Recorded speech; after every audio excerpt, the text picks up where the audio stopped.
G'day, my name's John. I'm a tour coach driver here in Perth, Western Australia. I'm lucky. My job gets me to travel around the whole state and see lots of great things, and I'd like to show you some of them as well. So why don't you join me?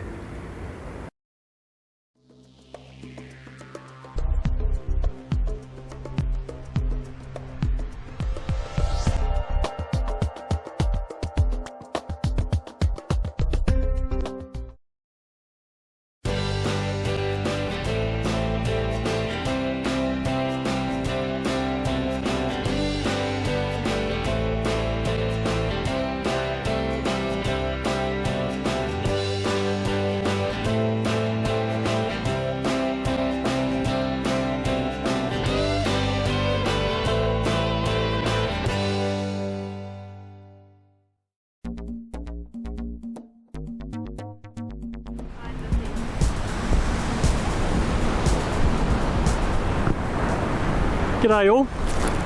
Nobody seems to be able to agree on just how big the Australian coastline is.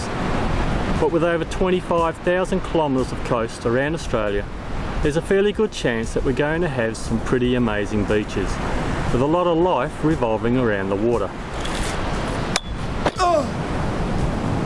Here in WA, we've had a few of them on the top 10 world's best beaches list over recent years. So with that in mind, we're going to have a look at what is fast becoming one of WA's favourite holiday spots. In this episode, we're going to have a look at the Shark Bay area. This will take in Hamelin Pool, Denim and Monkey Mire, and include a few stops of interest along the way. The Shark Bay area is a very unique part of the world. It's a World Heritage Area. So what's that mean? To be put on the World Heritage list, an area only needs to meet one of 10 requirements. Shark Bay meets 4 of them. Nowhere else in the world does that happen. The requirements that it meets are natural beauty, outstanding examples representing major stages of Earth's history, outstanding examples representing significant ongoing ecological and biological processes, and to contain the most important and significant natural habitats. So all that translates to, it's a pretty amazing place, and it's right here in WA. Shark Bay is about 900 kilometres north of Perth, and while you can drive it in one day, why not take a little extra time and do an overnighter in Geraldton or Kalbarri? You can check out the pinnacles or the Kalbarri Gorges and a few other things along the way.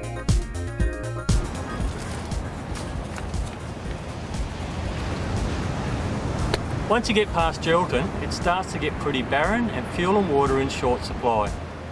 If you do this trip in summer, temperatures can get right up there towards 50 degrees and above.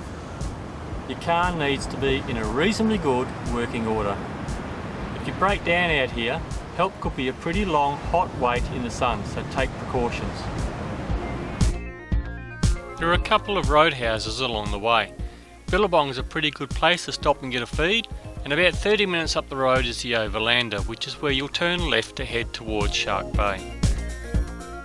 From the turn-off, it's about 130 kilometres into Denim, and then there's a couple of stops you can do along the way to break up the driving.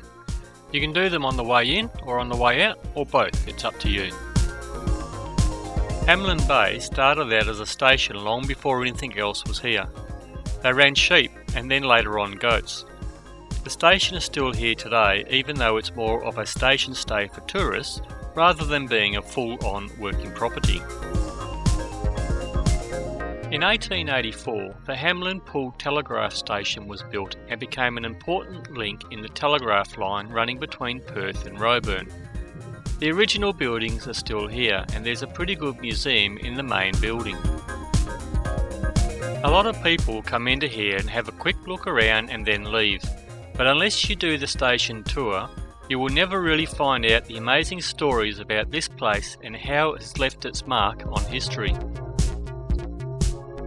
So I can highly recommend doing the tour that's available. The people running the place are a full bottle on its history and its characters, including the story of this photo.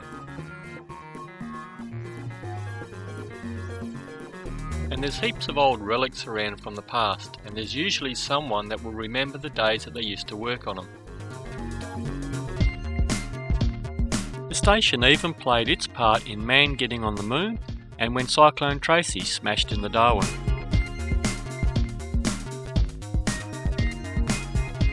And there's a caravan park here too if you want to stop for a few days.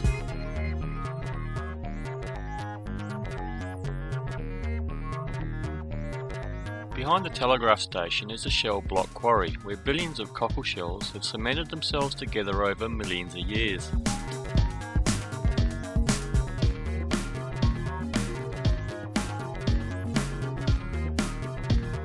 At one time they did cut these out and build houses from it, but now it's all protected and you can only take a block to repair an existing building or structure. But long before people ever lived on this planet were these little buggers. Yes, I know they look like rocks. That's what everyone thought until late 1956, when it was discovered that they were actually living, breathing rocks called stromatolites.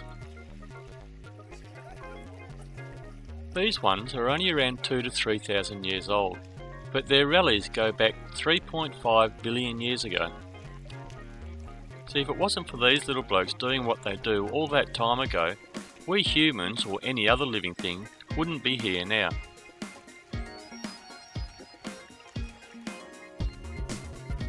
There are only two places in the world where you can still find these things, here and in the Bahamas.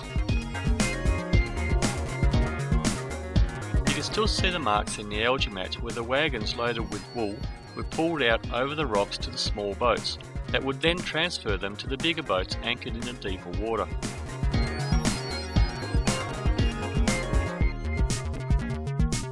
And what they do is create oxygen.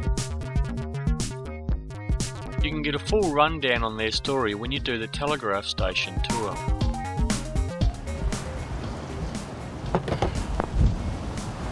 Well, bugger me, rocks that breathe, who would have thought? What's next? Heading further up the peninsula, you begin to wonder if the road is ever going to end. Crossing the narrowest part of the land here, they built a fence to keep the vermin out. It's about 6 kilometres long and runs into the water on both sides. If you stop here and walk back to the fence, you'll see why the pests won't cross the fence line. Walk across the grid a few times, you might hear something. Just up the road is Shell Beach. These are the same cockle shells as those in Hamelin Bay. In fact, they're all over this area. They reckon these shells could be up to 10 metres deep in places, and they go right out into the ocean.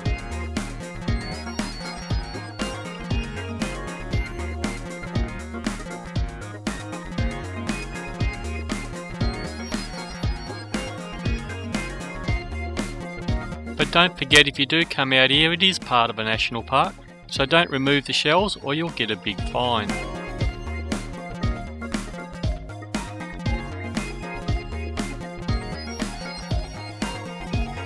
Eagle Bay has a great little boardwalk that runs out along the ocean edge, where you can quite often see hammerhead sharks, stingrays and sometimes turtles.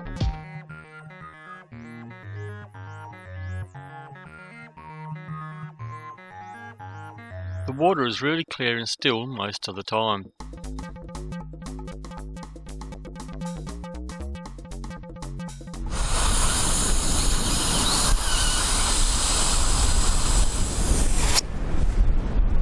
How clear is that water? And the further north you go, the more amazing it gets.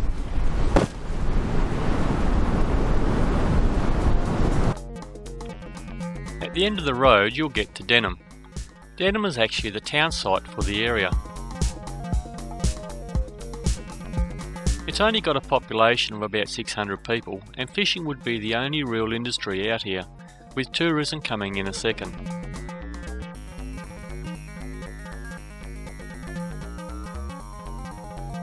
If it's lazing time on the beach that you want, it's a pretty good place to do it. Off the coast of Denim is Dirk Hartog Island. That is suspected of being the first landing of white man on the west coast, De Hartog was a Dutch explorer who landed there in 1616 and nailed a pewter plate with his name and date to a tree. 80 years later, William de Vlaming, another Dutchman, found it and replaced it with one of his and took that plate back to Holland with him. It's now on display in a museum in Amsterdam.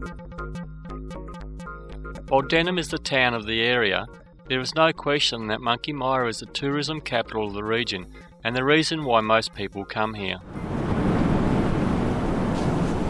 Monkey Mia is a national park and there is a small entrance fee to get into it.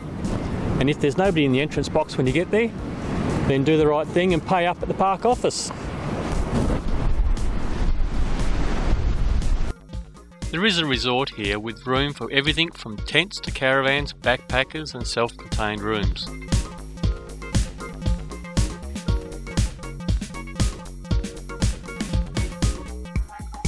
There's a restaurant and bistro on site, but keep in mind you do pay a little extra for things out here. If you're on a tight budget, perhaps staying in Denim might be a better option. It's only about a 30-minute drive from Monkey Mia.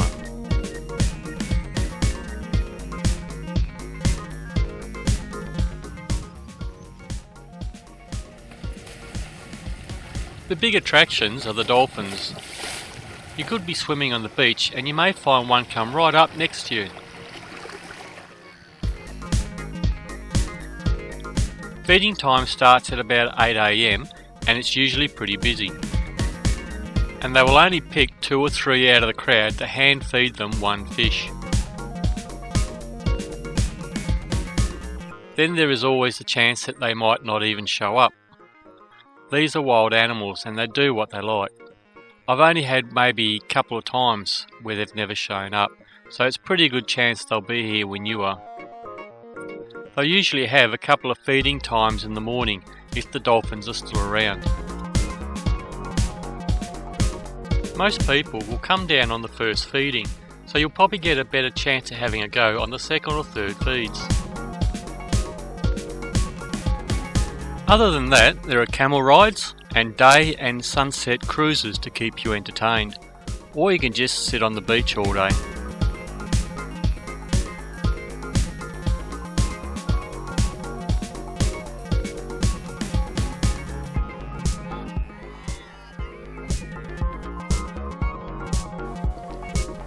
With the large tidal movements, you can walk out on the sandbars at low tide, and there is plenty of interesting things to look at.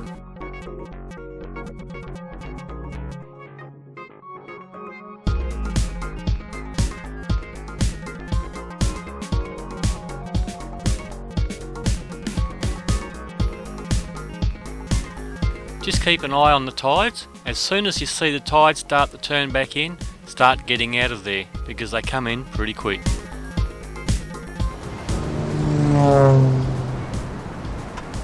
There is a plane service that flies into Denim from Perth. You'll need to check for details. They only do it a couple of times a week.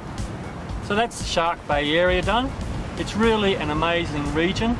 It's still on the not too many people know list. So in the meantime, I'm getting back to work. Happy travels to you, and see you next time. Oh wait, huh?